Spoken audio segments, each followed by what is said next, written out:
Now, 4 headlines at 4 o'clock. Number 1, a Tarpon Springs police officer was killed 1 year ago today. The community is honoring his life and service. Number 2, a tragic day for 2 families. The bodies of a teenage boy and his girlfriend discovered in a garage. Number 3, a major oops during the Miss Universe pageant is going viral. We're getting reaction from a former Miss America winner. And number 4, the FAA's new requirements for drones begin today. We'll have what you need to know to register yours for free. Good afternoon, everyone. I'm Josh Benson. And I'm Jen Holloway. This is First at 4. Remembering a fallen officer on this year of his death. In about an hour, hundreds will gather for a ceremony in Pinellas County in honor of Tarpon Springs police officer Charlie K. Condek. The 17-year veteran of the force was shot and killed in the line of duty 1 year ago today while responding to a noise complaint in an area apartment complex. Officer Condek later died at the hospital. Charlie's a great officer, he's a great father, he's a great family man, and, you know, at a smaller agency, when you know people like they're your friends, it's tough. Condek left behind a wife and 5 children. The memorial service begins at 5:30 in front of the Public Safety Building on South Huey Avenue, and it is open to the public. 2 families are coping with the deaths of teenagers at this hour. St. Petersburg police responded to a garage on Coring Court South earlier this morning. That's where a 17-year-old boy and his 14-year-old girlfriend were found dead. The teens are identified as Dorian Gomez Pullman and Emily Sabau. Investigators believe the pair died of carbon monoxide poisoning. Family members found the couple and called authorities. This is a horrible tragedy. There's no indications that this is a suicide. There's no indications that this was some kind of suicide pact. It appears that this was, in fact, a horrible tragedy that has clearly devastated both of these families.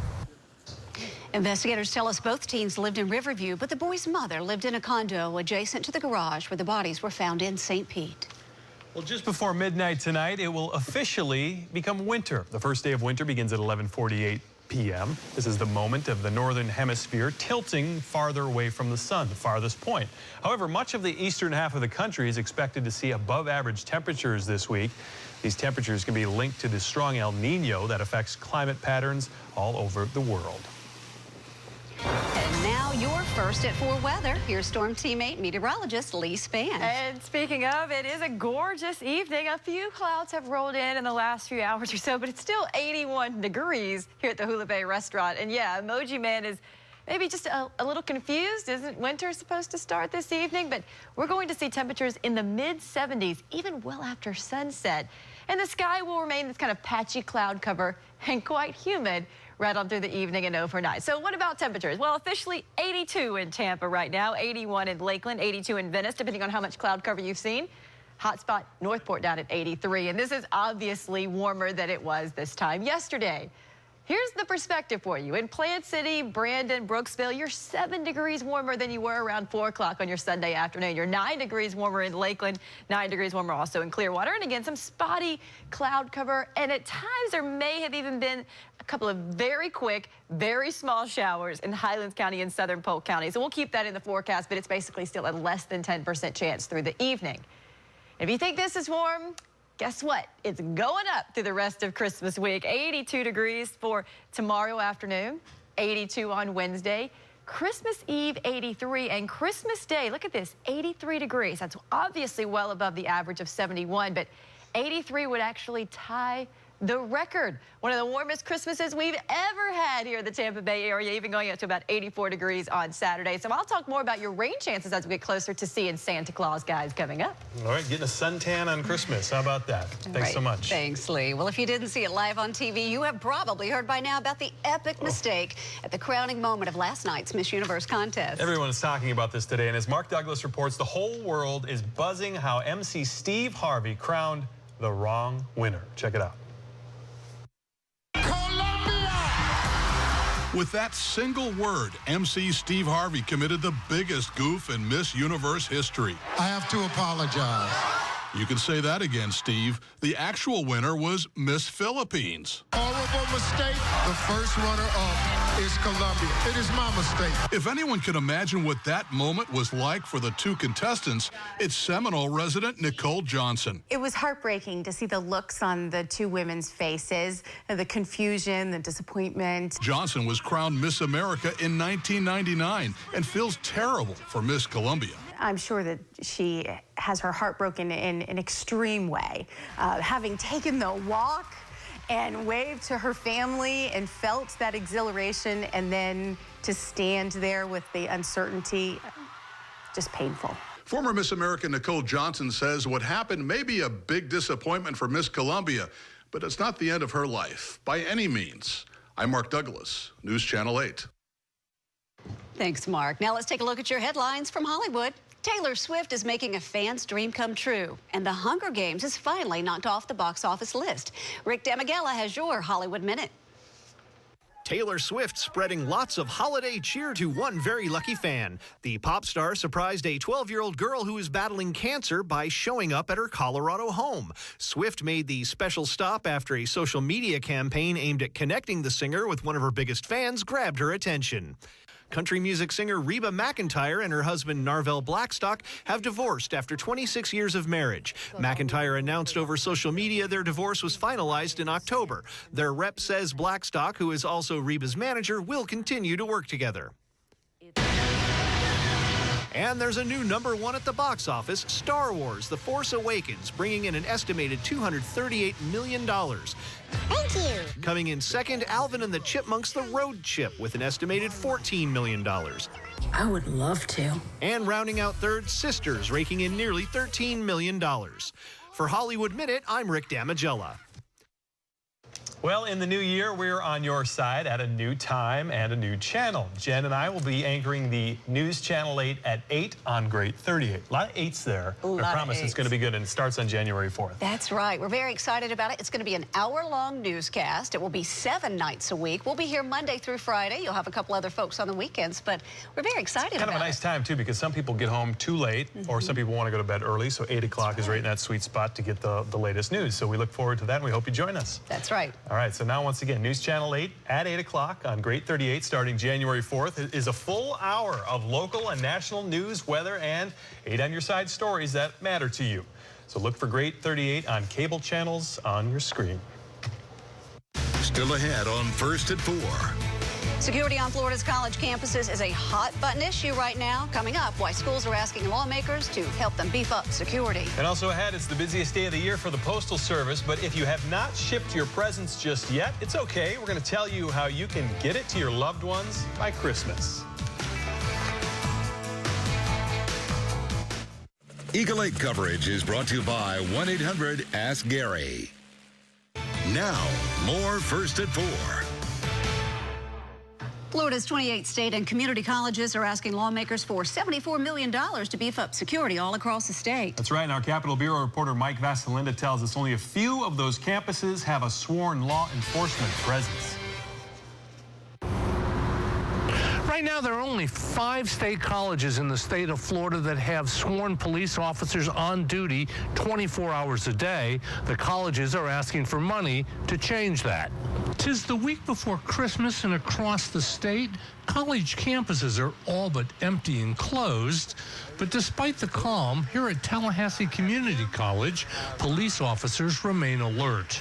How many officers do you have? Including me, make 12. 18 months ago, someone with a gun was reported on the TCC campus. We were fortunate in that nobody was injured. The $74 million that the colleges are asking for has not been allocated from one college to another, and part of that number is based on a perceived need that they will have to have more police if indeed guns are allowed on college campuses, and that remains to be seen. Reporting from the state capitol, I'm Mike Vasalinda. Now to an 8 on your side consumer alert. Christmas is only 4 days away, if you believe it, and U.S. Postal Service mail carriers are busy working to get your packages where they need to go. Today is going to be the busiest delivery day of the year. Carriers will handle about 30 million pieces of mail this holiday season, and for those who have not shipped their presents just yet, don't worry. You can get the gifts to your loved ones by Christmas if you use priority mail, but it has to be today. And if you're thinking about getting someone a drone for the holidays today, you can register it for free. Registration for small unmanned aircrafts begins today. The Federal Aviation Administration now requires all drones weighing from half a pound up to 55 pounds to be registered. This allows the FAA to track down devices flying into restricted airspaces. Registration is free for the next 30 days. And there's only a few days left before Christmas, as we said, and shoppers are rushing to get those last-minute gifts. So coming up, why many people who wait to the last minute, they're not really panicking at this point. And for the first time in years, the USF Bulls are at a bowl game. And it's the largest fan turnout for USF in program history. This is First at 4 on News Channel 8. We'll be right back. Storm Team 8 weather brought to you by the Law Office of Catania and Catania. Police fan joins us now for another look at your First at 4 weather. We're kind of going the wrong direction in the temps, right? Yeah, because isn't winter supposed to Is start? it like April 5th or something, and now we're moving up? You know, but it's not just us. Usually we think, oh, everyone else is so cold, they want to come down here. Everybody in the eastern half of the country is just basking in 60s and 70-degree weather, which is, you know, unheard of for a lot of places. Is that El Nino? It is actually can be attributed to this, you know, global climate pattern changes that happen with El Nino. So we'll take it. Craziness. Yeah. I told you, know, when Santa drops off the presents, he can just hang out at the beach. I mean, it's going to be great. My wife and I were in Minnesota. It was 41 degrees and rain, so we'll take this any day. Every day of the week, right? No good. You know, we did have our 36 hours of winter, though, right, on Saturday? Oh, yeah. Sure did. Yeah, take a look at the warming trend. Now, the average this time of the year is 71. So Saturday was our chilly day. It was 67. Then Sunday, we warmed up a bit above average to 76. And so far today, our high temperature has been 82 degrees. So I hope you enjoyed that 36 hours of cold weather. As we talked about, the winter solstice is happening tonight at 11:48. That's when, of course, the northern hemisphere is tilted far away from the sun. And you get the shortest amount of daylight, 10 hours and 22 minutes. So we're going to start to see the waning daylight in the next couple of hours. And as we do, temperatures will fall, but not much. I mean, we're still at 75 degrees at 7 p.m. We finally dropped down into the low 70s by just around 11 o'clock tonight, 72 degrees. After midnight, temperatures really just don't fall down much more, maybe 71 degrees at 1. You'll wake up tomorrow morning to 69 degrees. I do think there'll be some patchy clouds around, but you'll see a lot of sunshine, too. Then temperatures right back up to 75 degrees by 10 p.m. So big story. The temperatures, right? 80 in Brooksville right now, 82 Clearwater, 81 in Apollo Beach, 80 in Bartow. And we have seen some afternoon clouds that have developed, along with maybe a spotty, quick shower. Certainly not a big issue there. More rain back to our west with a cold front. A cold front that's never making it here. This area of high pressure is going to be very strong, and it sort of blocks any storm systems from coming in. And plus, you get this clockwise wind flow. So that's why we get a southeast wind. That's warming us up. That's keeping us humid. We'll be about 15 degrees above average in the morning. And then we actually see some spotty showers form thanks to that cold front that's just to our north tomorrow. But that front's going to stall, and we stay warm right on into Christmas. Christmas Eve, 83 degrees. Christmas Day, also right around 83 degrees. That would tie the record for Santa making his Tampa Bay appearance there on Friday. And look at that. I mean, you just see no cool down even in the next week, guys. Okay, thank you for that. Well, there is only a few days left to shop before Christmas. That means stores and malls, they're going to be crowded. NBC's Chris Clackham tells us why some shoppers actually like waiting until the last minute to snatch up those perfect gifts. The Saturday before Christmas is already behind us, and like last year, the busiest shopping day of the season. I've been feeling the pressure for weeks, but even more so now that we're less than a week away. So retail experts are again expecting deep discounts over the next few days at brick and mortar stores on practically everything because it's too late to get online. You're definitely out of luck in terms of making it there in time without paying those heavy expedited shipping fees. Rebecca George with RetailMeNot.com says most consumers prefer doing last-minute shopping in-store. And a survey by the Council of Shopping Centers found 92% of them still have last-minute shopping to do, but aren't panicking. The consumer has all the information they need in the palm of their hand, so they want to have updated sales and inventory in real time. That's something that the big box stores really need to be aware of this week. Something else to keep in mind if shopping between now and Friday, roads are going to be jammed. More Americans than ever before, over 100 million, are traveling this week to be home for Christmas. Chris Clackham, NBC News. It's going to get wild. Well, during the holiday season, people from all over use social media to document this special time of year. Now, millions of photos and videos are being posted every day, and a lot of them involve holiday parties and gifts. But did you know there's such a thing called social media etiquette?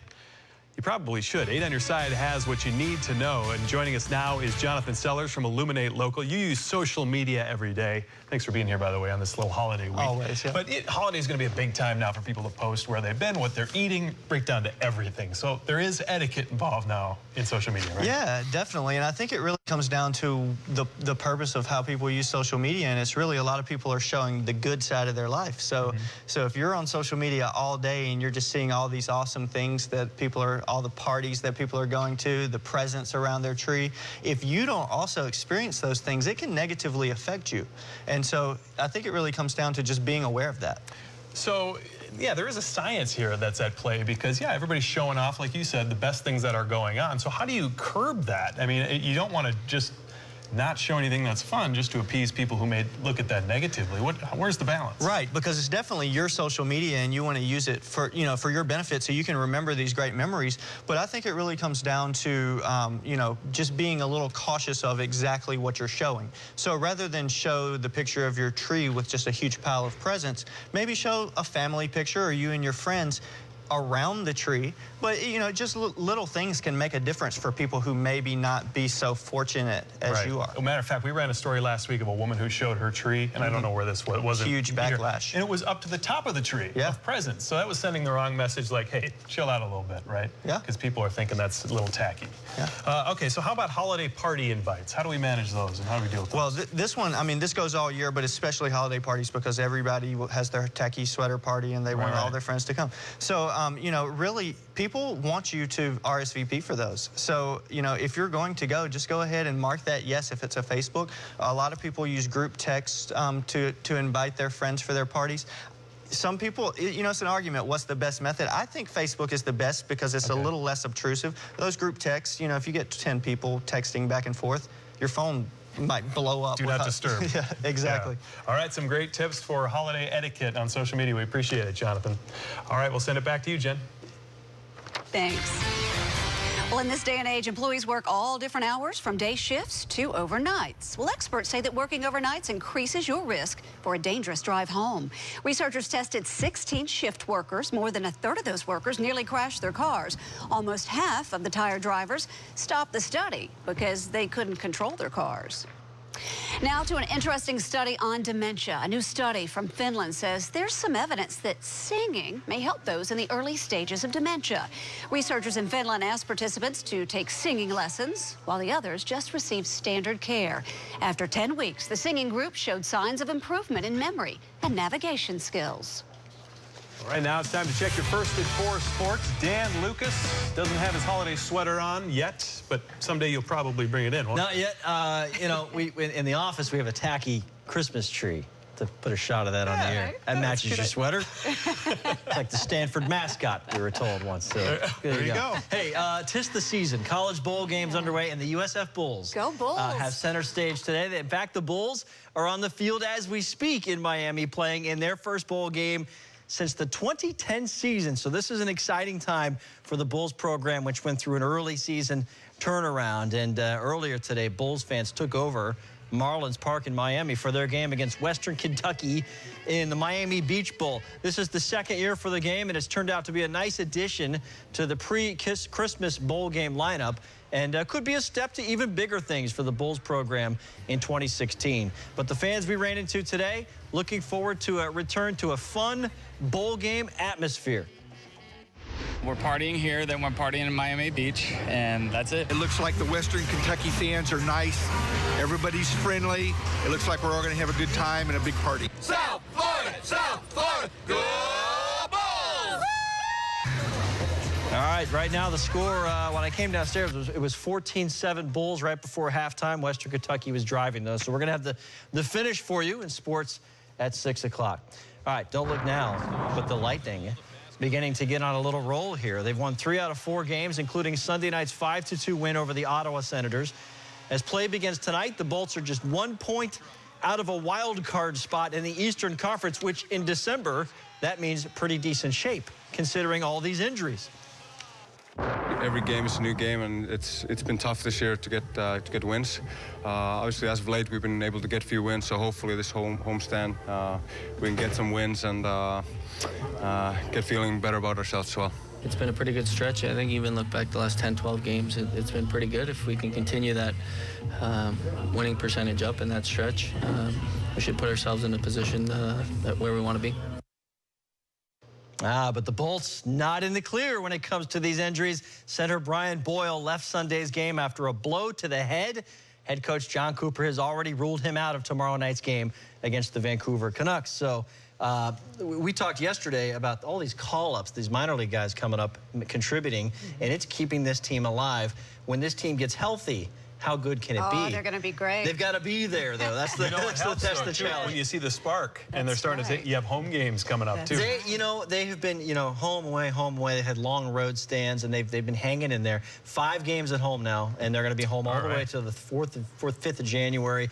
That's a good chance. Sleep in your own bed, get on a roll. Yes, absolutely. The fans out there. Good news for Willie Taggart today. How about, yes, listen, hope they keep it up. Let's hope they keep it up. Yes, big pay raise. Absolutely. Congratulations. 3-year extension for the coach. We love it. All right, stay close. We'll be right back. Now, 4 headlines at 4:30. Number 1, the Tarpon Springs community is stopping today to remember a police officer killed in the line of duty. 1 year ago today, Officer Charles Condick was shot and killed while answering a domestic call. Condick left behind a wife and 5 children. Number 2, right now, police are examining cell phone video of a car crashing into pedestrians on the Las Vegas Strip. Police say the driver left the scene, but is now in custody. She's being interviewed and tested for alcohol and controlled substances. 1 person was killed and dozens of others were hurt in the incident. And number 3, a decades-long ban on gay men donating blood has been lifted. The Food and Drug Administration is now allowing gay and bisexual men to become blood donors as long as they haven't had sex in a year. Number 4, news from outer space. United States astronauts conducted an emergency spacewalk. They needed to fix a jammed rail car just outside the International Space Station. This was the 7th spacewalk of the year. Well, good afternoon, everyone. I'm Jen Holloway. And I'm Josh Benson. Thanks for being with us. The city of Bartow stuck to their word, and after warning a property owner they'd haul his stuff away if he didn't, they brought in the bulldozers today. David Boyette has been a headache for code enforcement, they've said, for years now, and this is the 2nd time they've had city workers clear up his property. You know, we have other things that we could be doing besides out here helping cleaning this property. We do have a contractor on scene cleaning most of it with a tractor, but the rest of it's done by city staff just to try to save some dollars and taxpayers' dollars from this cleanup. Code enforcement gets calls daily about the man being a neighborhood nuisance. They've now declared him a repeat offender, and should he start piling up stuff again, he'll only get 24 to 48 hours warning before another cleanup. Residents in a Clearwater neighborhood are fuming after Duke Energy destroyed the beautiful view behind their homes. Those homeowners along Merlin Drive near Curlew Road say that Duke used to trim trees and shrubs behind their homes every few years. It's needed to keep trees from interfering with power lines. But last month, instead of trimming, Duke left this view. All you see is the glare of the headlights going west and nothing but red lights going east. To aid on your side, Duke tells us the property is owned by Pinellas County and it has a utility easement. A Duke representative says the clearing is normal and that residents should have known that this could happen since they do not own the property. Well, no nativity scene, no satanic response to the nativity scene. But at the Florida Capitol, a fake holiday display is making its annual appearance. The Festivus poll went up at the Florida Capitol with an LGBT twist. Capitol Bureau reporter Matt Gelka explains. The Festivus pole, the symbol of the fake holiday made famous by the television show Seinfeld, is back up in the Florida Capitol. And the man responsible for putting the display up says he's putting an LGBT twist on it this year. South Florida blogger Chaz Stevens continued his tradition of putting up the Festivus pole Monday morning, this time putting a disco ball on top and wrapping it in a rainbow-colored sleeve for gay pride. Celebrate diversity, celebrate inclusiveness, celebrate the fact that it's religious freedom for all, not religious freedom for some. And the point here, Jim, is very simple. This is an ode to separation of church and state. The Festivus pole is only the second holiday display to go up in the Capitol this year. The other one was a menorah. Reporting at the state Capitol, I'm Matt Gelka. The Florida Prayer Network usually puts that nativity scene up, but they said they didn't want to encourage divisiveness this year. Yeah, Festivus is actually celebrated on December 23rd.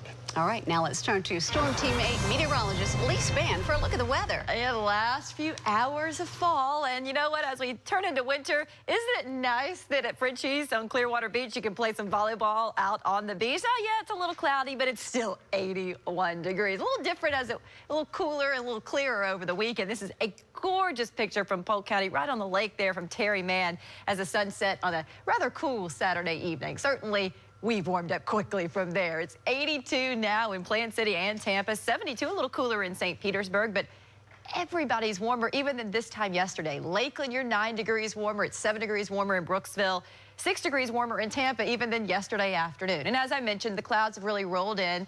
There'll be some breaks in those clouds through the evening, but I'm kind of zooming in here into Polk County where you might be getting some spotty rain. But a wider viewpoint shows that there is a cold front on the map. It's extending from basically the Great Lakes down into the western Gulf of Mexico. But this front is never going to make it here. And in fact, it's really not bringing much of cool air to anybody.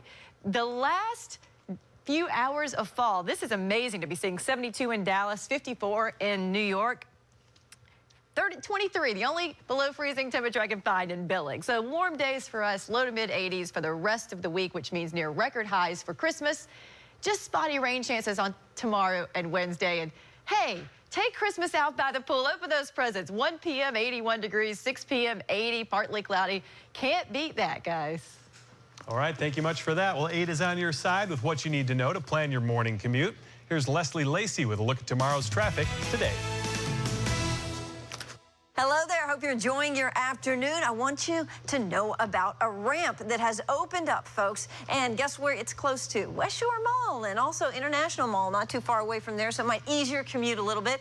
Actually opened up on Friday, but just to let you know here, the Lois Avenue on-ramp to southbound 275, it's been closed for over a year with construction. It has reopened. So keep that in mind as you're heading to the malls. You can also contact me at Leslie Lacey on Facebook if you have any transportation questions, and you can follow me for your morning commute at Leslie Lacey on Twitter. And you can catch Leslie Lacey and Lee Spann every weekday morning with weather and traffic on the 8s, starting even earlier now at 4 a.m. Well, right now, you can make a difference this holiday season by going to our 8 on Your Side's 27th Annual Holiday Blood Drive. You can donate blood right here at the News Center. We're located at 200 South Parker Street in downtown Tampa. So if you've got a little extra time today, maybe after work, we do have a few more hours, so come on by if you can. You can either donate here at the news station or at one of our locations that are right here on your screen. One Blood will be taking donations until 7 o'clock tonight. And for those who've donated, we want to thank everyone for their help. Still ahead on First at 4. Hundreds of women are suing a popular hair care product claiming it's making them bald. 8 on Your Side is now looking into the emotion behind the loss. Coming up, one Bay Area stylist is speaking out about how traumatizing this can be. And you'll want to stick around for these 8 on Your Side stories. Remembering a fallen Pinellas County police officer shot and killed 1 year ago today. Tonight, friends, family, and law enforcement pay their respects. 2 teens found dead in a car, what police believe led to their deaths. We have an 8 on Your Side update. Women going bald, losing chunks of hair. They claim the popular hair care product, Win, did that damage, and that it was so bad they're now suing the company in a class action lawsuit, including several women from Tampa Bay. 8 on Your Side's Melanie Michael is looking into the emotional side of this issue. Women who start losing their hair stop looking you in the eyes because they don't want to notice you looking at their head. Bobby Russell describes in one word what hair means to women. Everything. I mean, I believe that it's the one thing that we wear every day. For Bobby, the mission to help women with hair loss is a personal passion, one that she spent more than 27 years pursuing. She's a certified clinical trichologist in Tampa, working with disorders of the hair and scalp. She says she sees women at their most vulnerable. We go through about 10 boxes of tissues regularly. Bobby tells us thousands of women that she's worked with on the deeply traumatic issue of hair loss experience crippling depression and isolation. She knows firsthand just how bad a bad hair day can be. She's lost her hair 3 times in her life. I remember being on the bathroom floor with handfuls of hair in my hand, screaming. Bobby is part teacher, part stylist, and on many occasions, part counselor. She says the effect of hair loss is so profound that she decided years ago to create an all-female treatment center where she helps ladies facing everything from alopecia to patients going through chemotherapy. She's even worked with Miss America. Bobby feels grateful, honored, and humbled, calling her career and her work special. Rewarding. Rewarding. In Tampa, Melanie Michael, News Channel 8. The company Wynn calls those allegations unscientific and say they will vigorously fight the lawsuit. Both sides are now working toward a settlement.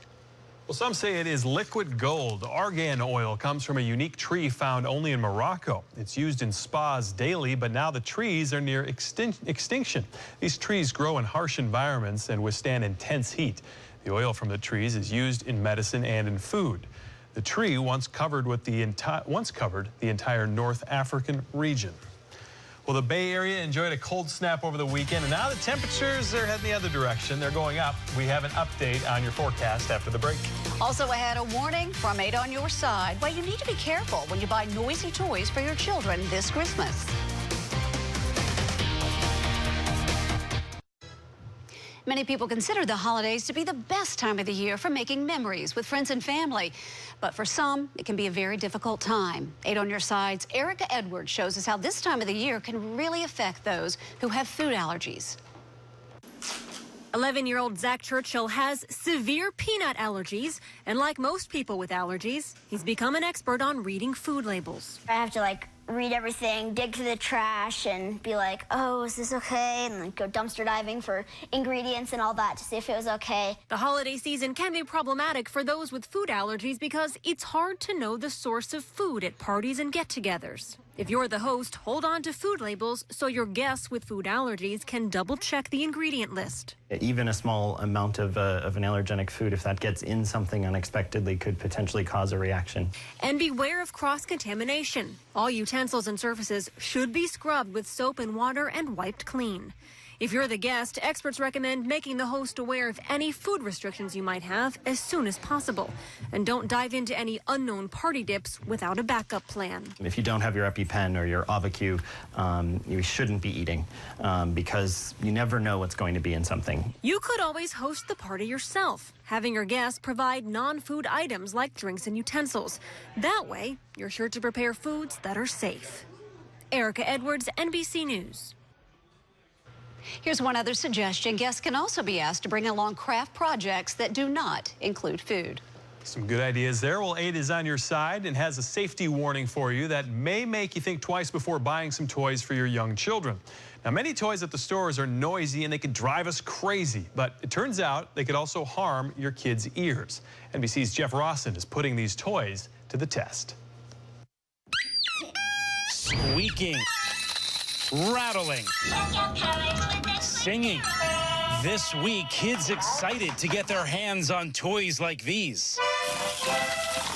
But they make a lot of noise. What you can't hear, damage to your child's hearing.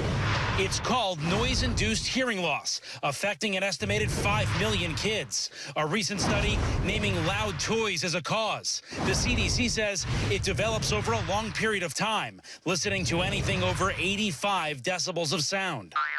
Dr. Sandy Levy is a speech and hearing specialist. Just to give you an idea of how loud sounds are, whispering is 30 decibels, conversation is 60 decibels. So talking right now as we are, I'm looking at the meter, yeah, it's around 60, 59. That's correct. And I'm a loud talker. Let's try this rattle.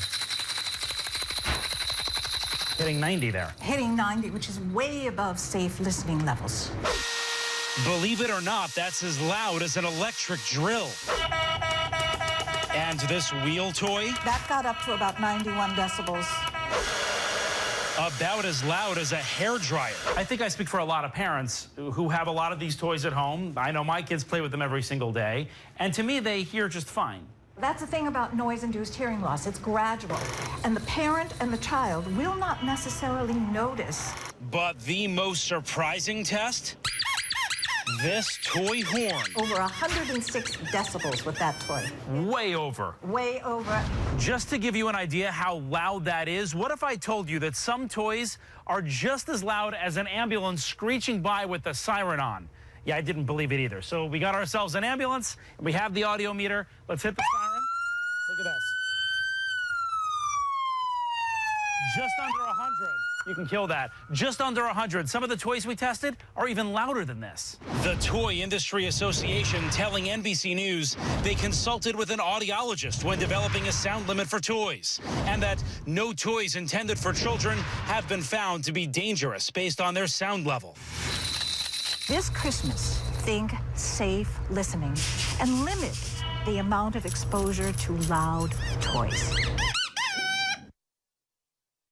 All right, some things to think about. That was Jeff Rawson reporting. And now here are some ways you can protect your children's ears if you buy those noisy toys. Experts advise putting thick tape over the speaker. That's a quick fix. And there are free apps you can download to measure sound levels. And you might want to test the toy before you buy it. That's a pretty easy fix right there in itself. But of course, all the fun ones are noisy. That's right. Well, of course, it's heating up here in the Bay Area, but up north, some parts are getting pounded with snow. Upstate New York is turning into a winter wonderland, as you can see. The area has 3 feet of snow right now, but it could all be short-lived. Temperatures are expected to once again be near 50 degrees by Friday. That'll feel like a heat wave to those folks. What, 3 feet? And then it just disappears, it just melts, and then they have water to deal with. Yeah, as soon as that temperature gets, up to 50, that snow will be gone. It'll be golfing by next week. Yeah. Exactly. I mean, no white Christmas for a lot of the country, which, we're used to that. But other places are used to cranking up the fire. That's and, right. And not so much this year, but it is what it is, right? So does that mean we're going to get hit with the brutally cold temps in January, February, or other places as well? With a typical El Nino, we say a cooler winter, January, February, and March. But this may be one of the strongest El Ninos on record, so we don't really have anything to compare it to. So we'll just kind of have to watch it and learn from this one, because it may be the strongest one ever. Right now, we know that it is cloudy out there. The Sun Toyota not showing much of the sun as we say goodbye to the last few hours of fall. Temperatures, though, obviously well above average. We're at 79 degrees here. East winds coming in at about 8 miles per hour. So let's check at the forecast. Keeping it cloudy, keeping it warm right on through the evening. 73 degrees at 9 p.m., 69 in the morning. Still dark at 7 o'clock, because remember, shortest daylight of the year today and tomorrow. Mostly cloudy by 3 p.m. tomorrow with a high of 82, and it's 82 right now, so it'll feel pretty similar. 78 in Bartow, 80 in Brooksville. And we have had just a couple of showers in the Polk County area along with these clouds. But you see, there's a lot more rain back to our west. It's actually associated with a cold front, but it's not a cold front that's ever going to come through here. We say with a southeast wind, it's warm after sunset. You wake up tomorrow morning, that first morning of winter, going to be even warmer than we were this morning. So obviously it's a warm pattern. That southeast wind continues into tomorrow. Now that cold front is going to stall just to our north. So it's going to help to pop up a couple of showers. I'm calling for a 30% chance in the afternoon tomorrow. But this strong southerly wind is going to keep that front to our north. So our warming trend continues, and it will continue right on in to Santa's visit. So Christmas Eve, partly cloudy skies during the day, rain chance just 10%, 83 degrees, and 83 also on Christmas Day. And if that happens, that would tie the record high. So this evening, though, short sleeves. I guess we all pretty much have Christmas short sleeve shirts around here, right? 75 degrees this evening, 69 degrees when you wake up tomorrow morning. That's obviously warm for this time of year. Clouds and some sunshine. It'll be a lot like today by the afternoon tomorrow. Toasty. High right there at 82, 83 Thursday, and hello, Santa. How about 83 degrees there, even 84 on Saturday, guys? Okay, that sounds good. Well, coming up, and what's trending, it may be hot outside, but this story should cool you off a bit. Artists from 10 countries are coming together to build a spectacular winter wonderland. Just ahead, we'll show you an amazing exhibit made of snow and ice. That's when First at 4 returns in just 3 minutes.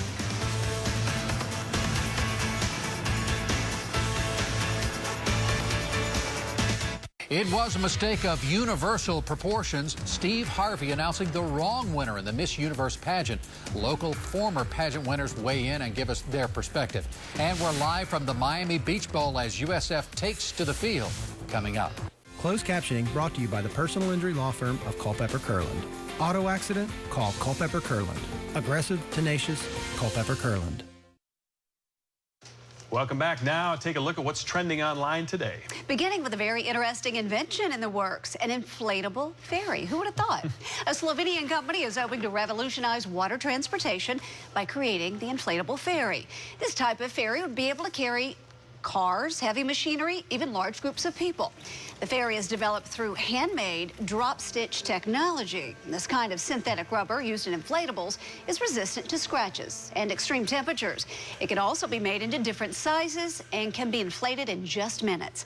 As of now, the prototype can carry about 11,000 pounds or up to 50 people. Wow, how do they do that? Well, tonight begins the official first day of winter, and this video is sure to make you feel the season.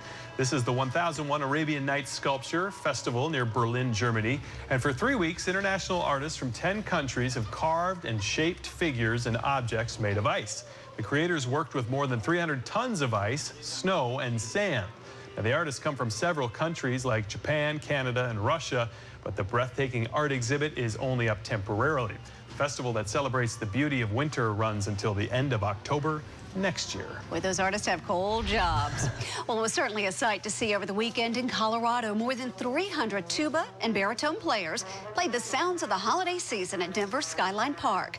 It was the 41st annual Tuba Christmas Concert. It was all organized by the University of Colorado Denver's College of the Arts and Media. Hundreds went out into the cold weather to listen to the classics and to get into the holiday spirit. This tuba concert has been conducted by a retired professor from that school since 1976. Pretty cool stuff. Do you think they use the audio meter to check the sound for that? They probably should. They're probably blowing a little harder because it's so cold outside. Well, to see what's trending right now and get updates in between the newscasts, you can always head to our website at WFLA.com. We've put all the great videos right there for you to see. Sounds good. Yeah, good stuff.